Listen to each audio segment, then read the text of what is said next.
Welcome back, my friends, to the D-Rate the Hate podcast. I am your host, Wilk of WilksWorld.com, and I am so incredibly grateful that you are taking the time to join me for another powerful DTH episode. Friends, at the D-Rate the Hate podcast, it's all about bettering the world one attitude at a time.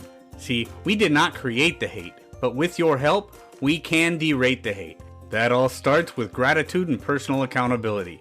We cannot control everything that happens to us in life, but we can control how we react to it. How we act, how we react, no matter what happens to us, how we react to it makes the difference. Friends, there is only one good thing about a bad attitude, and that is that we have the ability as individuals to change it. Here on the DTH podcast, we strive to bring you great guests and provide tools to do just that.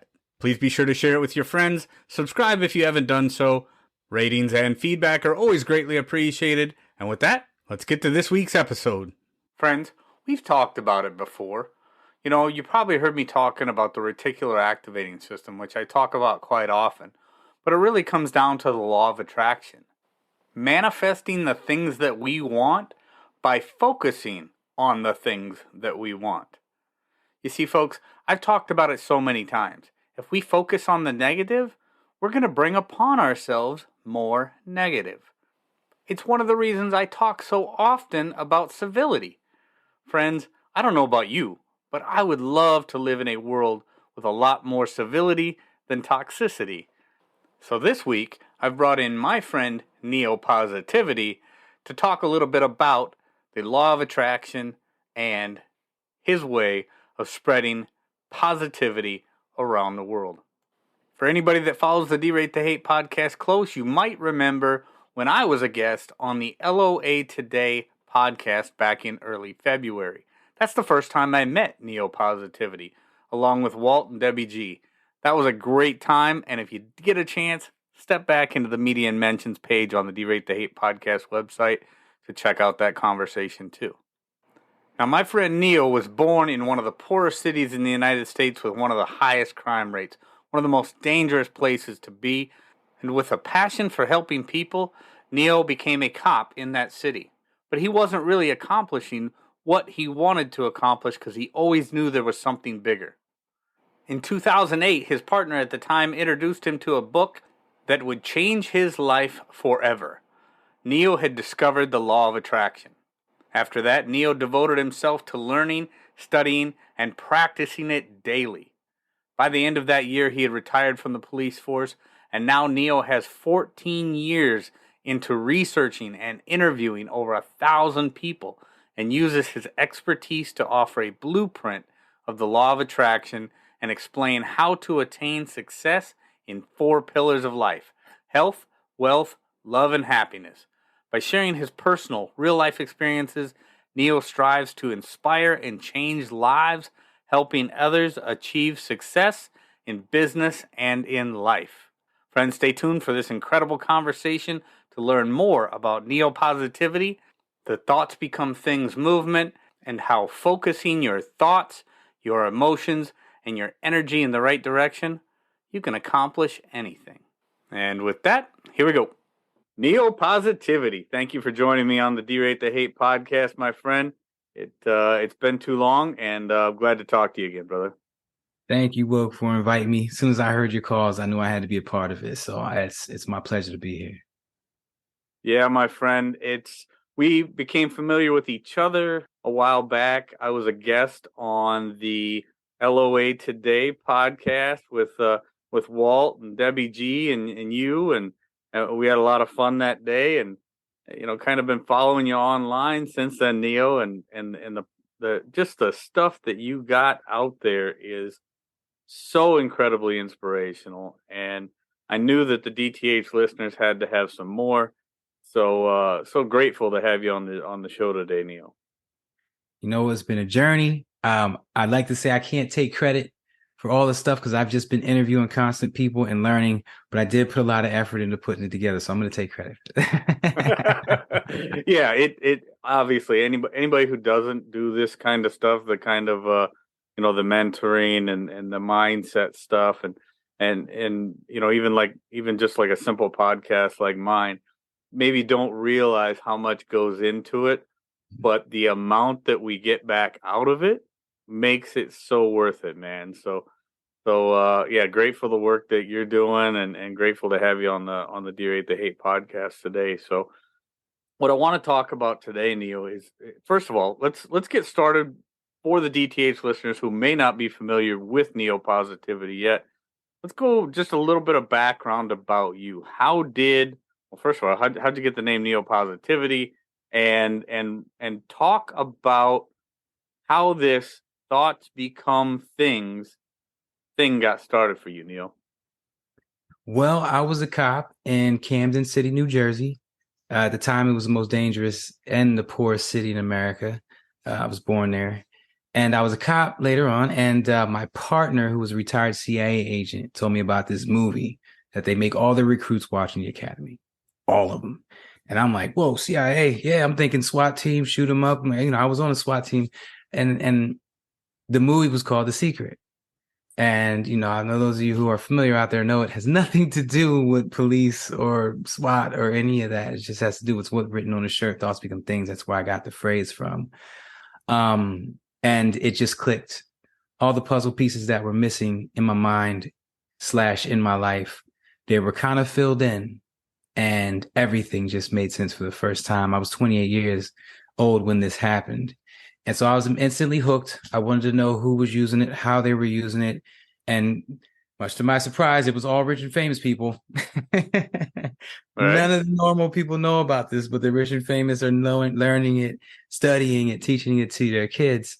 And so I started using their techniques, started coming up with some of my own because some of their techniques couldn't fit right with me. It's hard for me to say that, I'm a billionaire if I've never been there before. My ego's going to keep stepping up and say, no, you're not, and show me bank statements. So it's like different ways you got to tweak it for yourself. But long story short, 8 months later, I retired from the police department, and I was just like on top of the world. I said, I can do anything. This is more powerful than any government contract or rule or regulation. This is like physics. This is atoms, quantum level type stuff.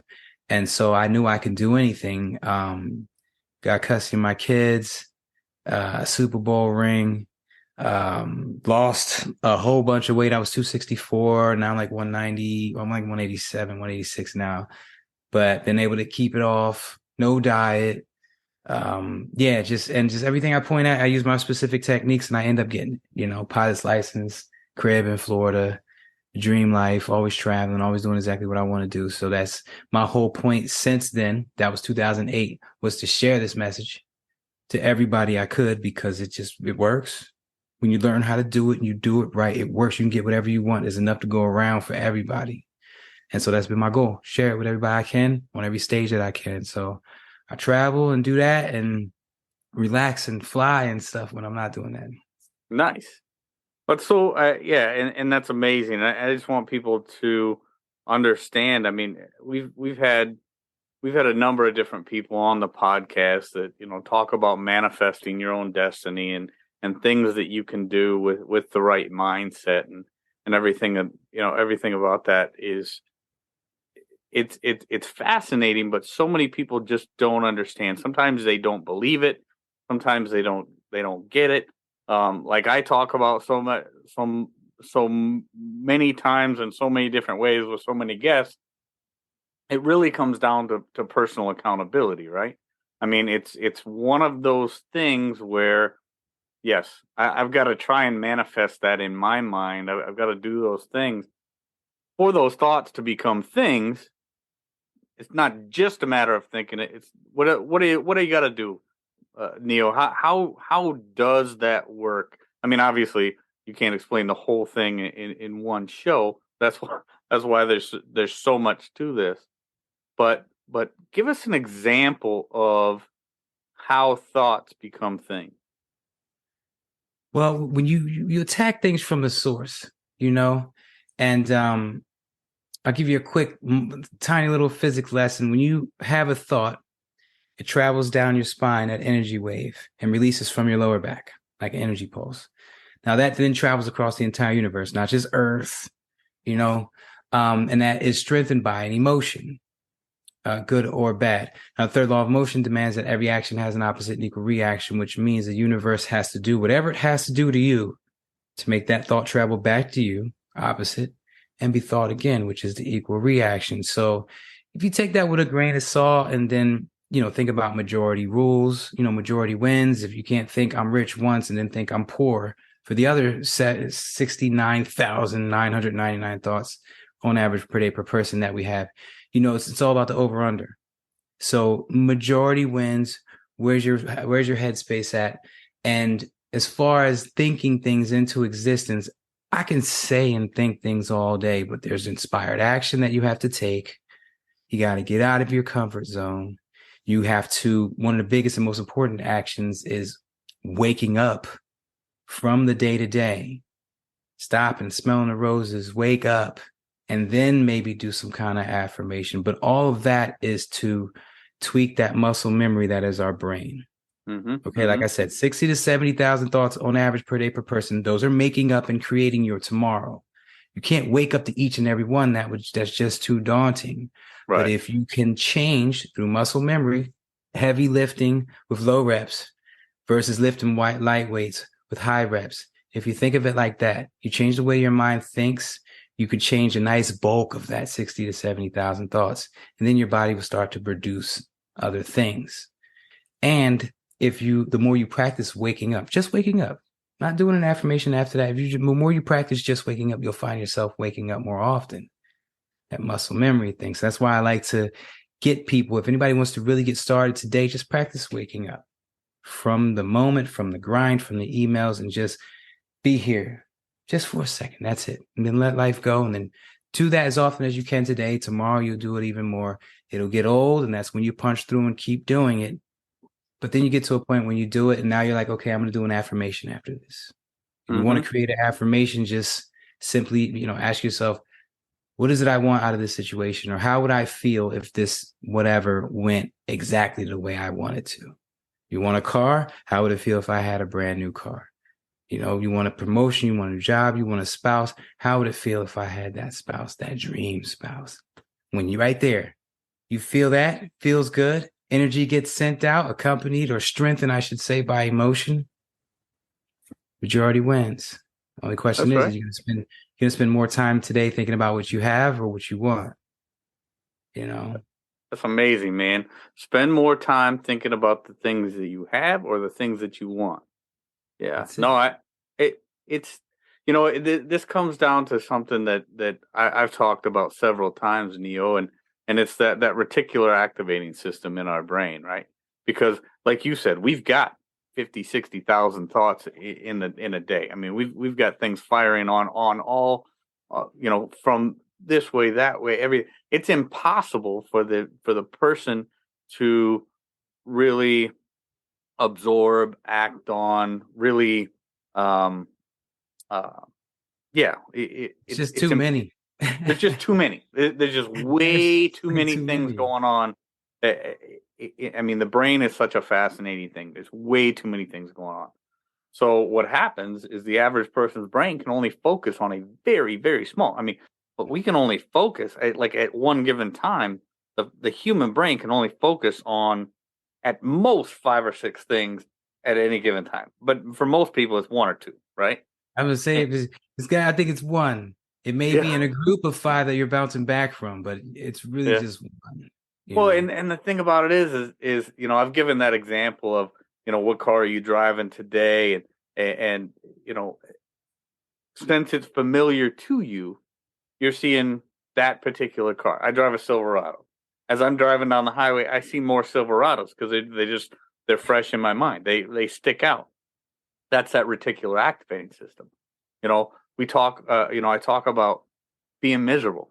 If you focus on the fact that you're miserable, you get stuck in that bucket of misery. And guess what? That bucket's going to keep filling up because if you see it, if that's what you're thinking about, if that's what's most prevalent in your brain, that's what's going to keep on filling. It's going to keep on coming. Wilk, I have to throw that out there. At the end of the day, you get what you truly expect to get. Yep. And you could say I won the lottery 1,000 times and try to feel it. But if you don't really think you're going to win, because the ego is constantly saying to you things like, how many people do you know have won? What are the chances of you winning? Are you that lucky? If you let that voice that's been with us all our and is going to be with us for the rest of our lives, you can't let that voice win. There has to be a confidence about you that just overlooks that voice and sees that voice not even as a part of you, like an annoyance, like a dog jumping on your leg while you're trying to get some work done. It's like you just kind of shoo it away. But those expectations is what it is. You expect tomorrow to be driving a Silverado, do you not? Yeah. Yeah. So no matter how many times you say, I'm driving a Lamborghini, and your ego steps in and says, no, you're not. No, you're not. That's if you expect it, it is what it is. Now, there is a degree of, I guess, changing what you expect, but that's through the repetition. Mm-hmm. That's that repetition. What do I expect? Do I truly expect to wake up in a Lamborghini tomorrow? Any two things that vibrate at the same frequency will naturally pull towards each other. Okay. So let's say you wanted a Lamborghini and you start getting in that mode and asking things like, how would it feel to have a Lamborghini? Because if you say, I have a Lamborghini, the ego's going to kick you in your chest and tell you, no, you don't. But if you say, how would it feel to have a Lamborghini? The ego shuts up unless the subconscious honestly answer that question. It would feel great. Now you feel great. You're sending out that signal. You are pulling that Lamborghini closer towards you. But then 5 seconds later, when the ego says, wake up, chump, you're back in Silverado mode, which means you're pushing that away from you. I like to picture it like laying a bunch of coins flat out on a table. When you're pulling one close to you, all the ones spread out. As the Lamborghini's coming, all the ones are moving and adjusting slightly. And then you start thinking about the Silverado, and the Silverado starts coming back and it's pushing the Lamborghini away. And so it really is about over under when it comes to manifesting and your thoughts, over under and expectations. Yeah. And that makes me think about, people who suffer from this imposter syndrome, right? They're trying to get that dream job that they want. They're trying to, but then that voice in the back of your head just starts, are you really good enough to do that job? Do you really have what it takes to do that thing, to do that job? Or she probably doesn't like you anyway. That probably just going to be wasting your time. This ain't going to work for you. Those kind of things. Self-doubt ruins more dreams than almost anything else in this world. Oh yeah, that's definitely a fact. You've heard you can't from you more than anyone could have possibly ever told you that. And that's what it is. But here's the thing, that voice is part of you. Yeah. To hate it is to hate you, which manifests more of you hating you. That is not how you need to go about it. That's for one. And that voice has been keeping your butt alive. That voice is all the paranoia stuff that made you not walk down that dark alley, made you not make that decision, made you not make that phone call that could have made this person mad. That voice has been keeping you alive this whole time. So that's a great reason to love it. It's a part of you. That's a great reason to love it. And guess what? When that voice this is just me. I know a lot of people, aren't just built like that. But for me, if someone tells me I can't, I'm going to do it. That's just it. Mm-hmm. They told me I wouldn't graduate high school. I wouldn't this. I will. Just because you said that. So when that voice tells me I can't, I won't. I have that same mentality, towards it. And I'm very happy that I have that in me because I know a lot of people don't. They accept it when their peers, their teachers, their parents, brothers, sisters, whatever, tells them they can't, you're not going to be anything. Oh, you'll never make it to that level. No, I don't believe that. I'm here to write my own story. Mm-hmm. So I'm gonna write Yeah. it. And in that story, there's gonna be people saying things that I don't like, and I'm still gonna write it. Yep. No, and that's so ugly, and it's so unfortunate there are people like that. And this is really where it comes to the tough love thing, Neo, is I've said it before, I've written it, and things that I've written, I've talked about it on the podcast.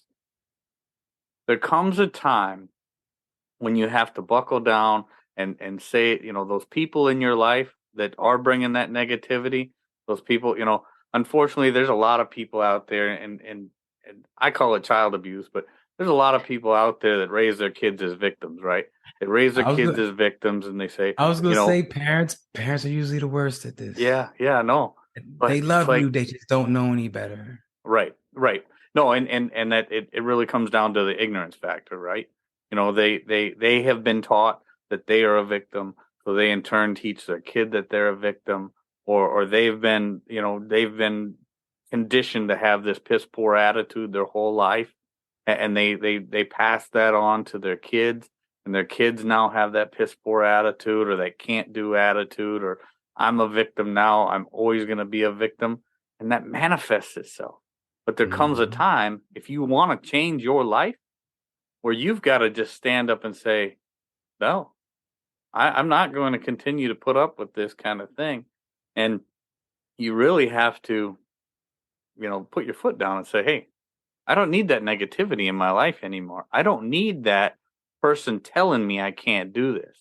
I don't need that person that's saying that I'm not good enough. I don't need that person here telling me that I'm a victim all the time, because I'm not a victim. I'm going to be a victor. And the only way that I can be a victor is if I get it right up here and become a victor. There it is. You got to be a champion. I love the word champion. Be your I own like that. champion. Be the champion of your story. I was raised to believe that only the lucky people make it. Okay. And just find a job, make it to retirement, maybe one vacation a year to the Jersey Shore, right up the street, no plane tickets. Do that till you're 65 and retire, and hopefully you'll have some money to where you don't have to. What? No, bro, that is not how I'm doing this thing called life. I love my dad to death. He's my best friend and my biggest supporter. Yet and still, for years, every step I've taken as far as past being a police officer, uh, when I first told him about it, he was like, "No, why? Why would you go for that? The percentage of people that actually make it." And now I'm here. Mm-hmm. I'm here. Like 2 years ago, I could, I was still confident and stuff, but I could still say, all right, I didn't exactly prove him wrong yet. Now I'm here. He's officially been proven wrong, and I love him to death. Love you, Dad. But That's but awesome. that's how he was raised. And I don't knock him for it. But it would be horrible for me to raise my kids that way. We're programmed by our parents. And what Sure. do programs do? You got Windows XP, you got Windows X, you got Millennium. It upgrades with each generation. So it'd be foolish for me to do some of the same stuff that I got. And on the same note, I learned a lot. Yeah. I learned a lot. I Yeah. wouldn't be able to push through. I'm from the hood, Camden, New Jersey. The teachers tell you ain't Right. on a Right. daily basis. They tell you you're either going to end up dead or in jail by the time you're 18. If you make it to 24, you're lucky. I grew up with that in my ear every day, constantly. And my dad wasn't telling me that. But every time they said it, I was like, no, that is the statistic. I saw people dying around me all the time, getting shot, all this other stuff. It is the statistic. I get it. It just ain't me. Right. It's not me. And so you got to know that about yourself. Have that confidence. You here writing a story, your story. You're not part of my story. You're not part of Wilk's story. You're not part of you're part of your parents' story, but you are your story. So Yeah. They write it don't have to down. write that story. You have to write that story. And don't let their limiting beliefs about what you can or can't do slow you down at all. Full No, that's steam ahead. absolutely right. That's Full steam absolutely right. ahead. No, Neil, there's so much ugly in this world, obviously. And with the onset of social media and just the toxicity that we have in this internet ecosystem, it's really easy for people to get drug into that ugliness, right? They get on there and they start surfing. And as they're surfing, they see more negativity. And one thing I've been thinking about a lot since our last conversation, because you had asked where I had seen the most hate or the most ugly, you know, and I said that internet ecosystem, but I got to thinking about it, and I've been thinking about that internet ecosystem and social media being this dumpster fire of hate, lies, and misinformation, right? But I thought about this. It came up in a conversation the other day, and the algorithms on these social media platforms, right? They are feeding you what you're looking for. Just kind of like that reticular activating system I was talking about, right? So Yeah. that reticular activating system, if you are thinking negatively, it's going to keep on feeding you negative. You're going to see it out there. Like I said, that victim mentality. You think you're a victim, you're going to seek out points of affirmation to find out or to keep you believing you're a victim. Same thing on social media.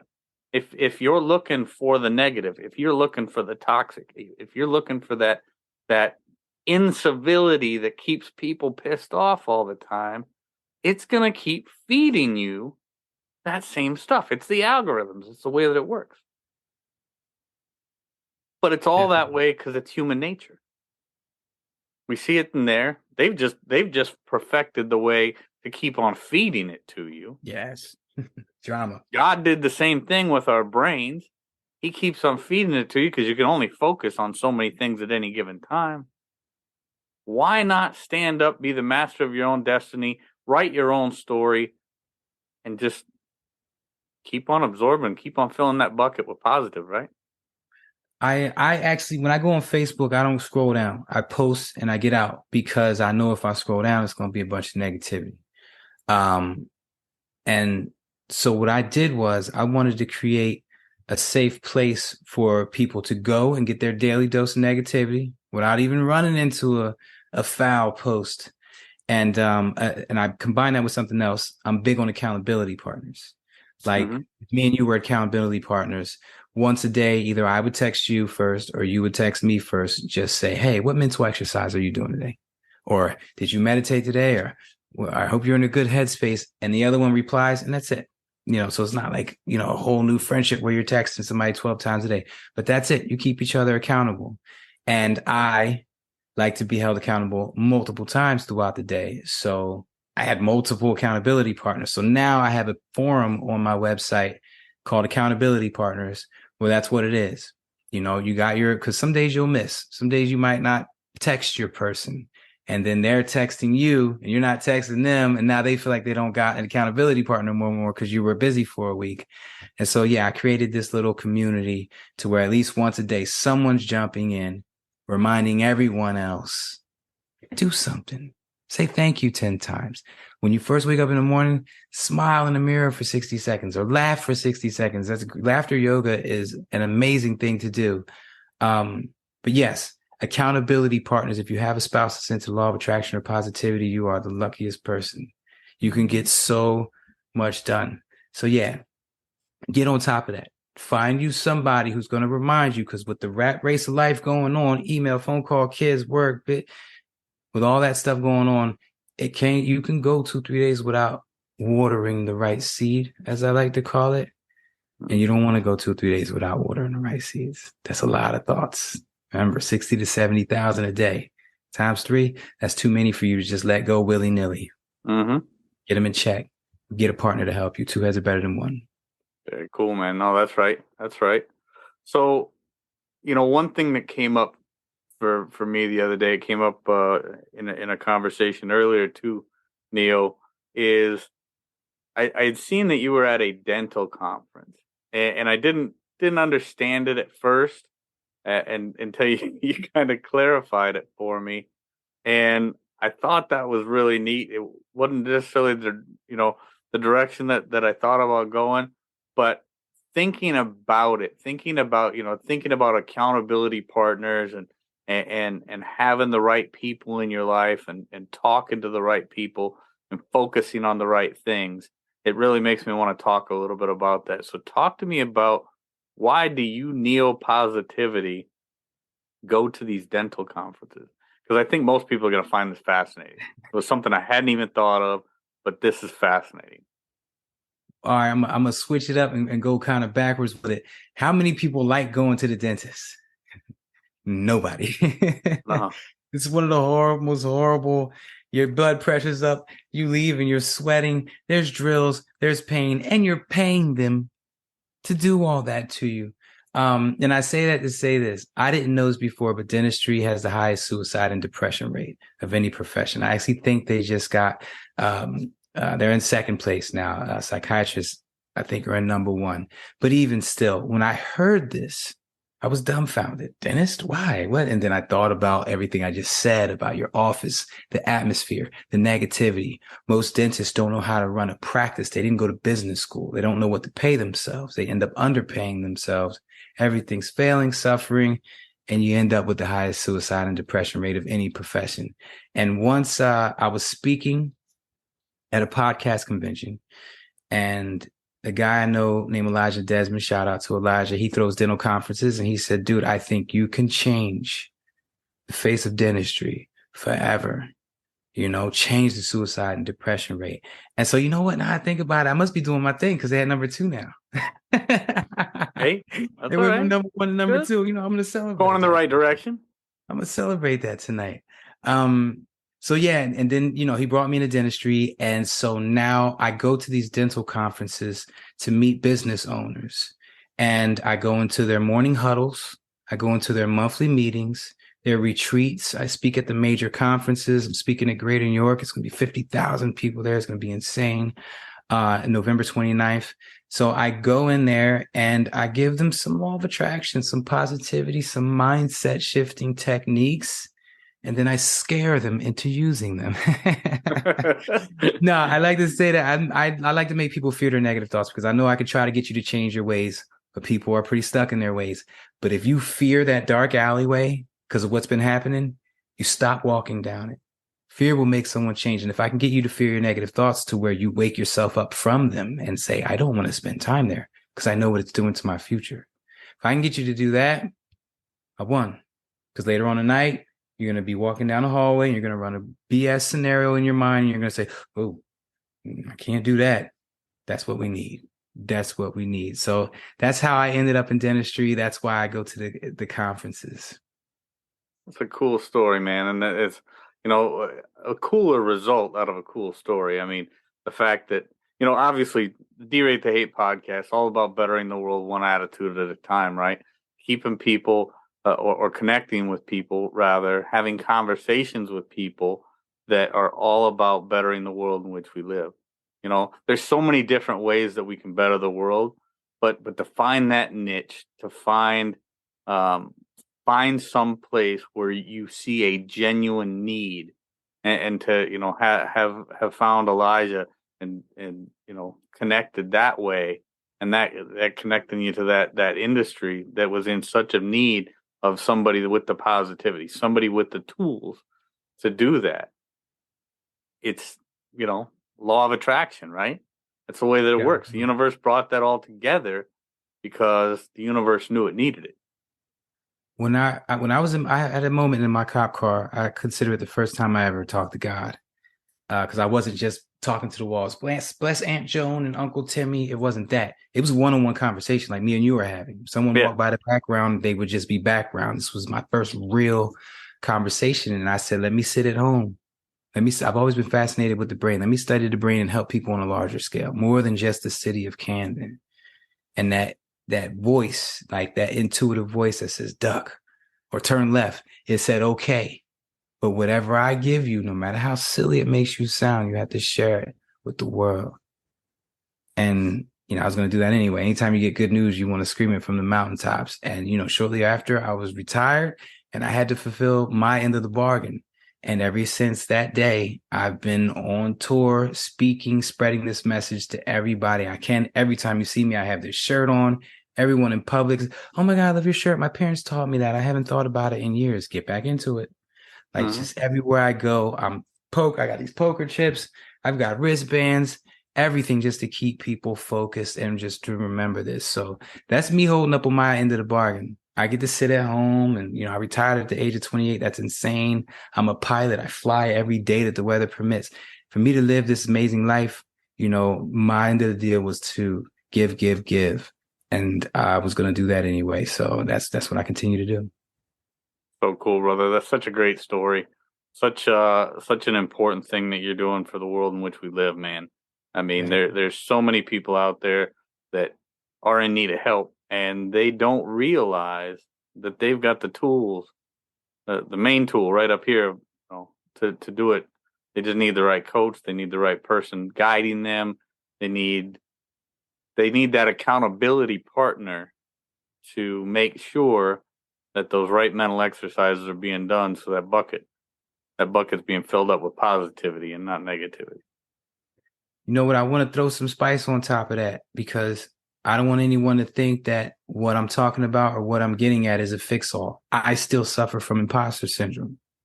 I'm a work in progress. I just so happen to be better at most people at this whole mind game thing. But I don't think any of us will ever eradicate the egoic voice. Like I said, it's there for a reason. It's actually there to wake us back up to the moment. When you're daydreaming about the future or past, good or bad, it'll wake you up from good or bad thoughts. Every single one, every single day of your life, your ego will wake you up from that thought. Why? Because that's its job, to bring you back to this moment, to the present. That's where we're supposed to be. So it will always snatch you back. You picture yourself at Disney? No, you're not. You know what it would take to get there? You picture yourself at that car accident you had 10 years ago? No, you're not. You're here now. It's always bringing you back to the moment. That's its job. It's just doing its job. So it's not going anywhere. So this isn't the end all be all to that. And as far as like imposter syndrome and things like that, these are things we just got to work on. I'm going to work through them. I'm going to always be a work in progress. So none of this is the final fix. This is something like jogging. You're going to have to practice every day for the rest of your life, but it is a better life. No matter how great you're doing, you could always be doing better. Absolutely. Absolutely, man. All right, Neil, bring us home. Tell me, or tell the DTH listeners, where can they find out more about you? What can they find at neopositivity.com? There, I just gave it away. Neopositivity.com. What can they find there? And how can they get a hold of you, man? That's just it, man. I like to make it as easy as I can for everybody. Neopositivity.com got everything from my phone number to my email address. I throw Law of Attraction summits, Law of Attraction live streams. If you know about the Law of Attraction, I want to interview you and take your tips and add them to my bat belt while sharing it with the world. Like I said, retreats, conferences. If you have an office full of people, or you have an office with 3 people, guess what? They all have mindsets. Get me in there. I have actually a morning huddle series now, because I can't be everywhere at once, clearly, to where you would play that video in your morning huddle, and it'll be some kind of inspiration, mindset shifting. So all that's right on the website. And I look forward to, everyone's energy in this war on negativity, and shifting the planet to be a better place for our kids, for ourselves, living better lives, just being happier on a day-to-day basis. Like, that's what we got to shoot for. That's what we got to shoot for. Cars, jewelry, clothes, all that stuff is nice, but it don't really make you happy. No. You got to find a way to love you and love this moment in order to really be happy. So find that. I get you. And I agree, man. Building a better life for our kids. Like you said, the cars, the jewelry, the nice house, all that's fine and good right now. And that's fun right now. But that's the real thing, is making sure that the next generation has the right mindset and lives the life that they need to live too. So, Neopositivity. I was going to say, just lead by example. When it comes to your kids, lead by example. They are watching you. They are studying you. You might think they're not. They are. Lead by example. Every day of the week. Every day of the week. Lead by example. Be the change that you want to see in the world. There's a lot of good in this world. Focus on the good, because thoughts become things. Neopositivity, thank you, my friend. So good to see you again, and I'll definitely be looking forward to the next time. We got to do it again. Thank you. Shout out to my military and first responders. Friends, if there's anything in this episode that provided exceptional value to you, please make sure to hit that share button. Share it with your friends. Share it far and wide. And of course, if you haven't done so already, be sure to subscribe right from our website so you can get the D-Rate the Hate podcast sent to your email inbox every week. So this is Wilk wrapping up for the week, saying get out there, be kind to one another, be grateful for everything that you've got, and remember, it's up to you to make each and every day the day that you want it to be. If there is something that you would like to share with me, you can catch me on most social media platforms, or you can email me directly, wilk@wilksworld.com. With that, my friends, I am going to back on out of here, and we will catch you next week. Take care.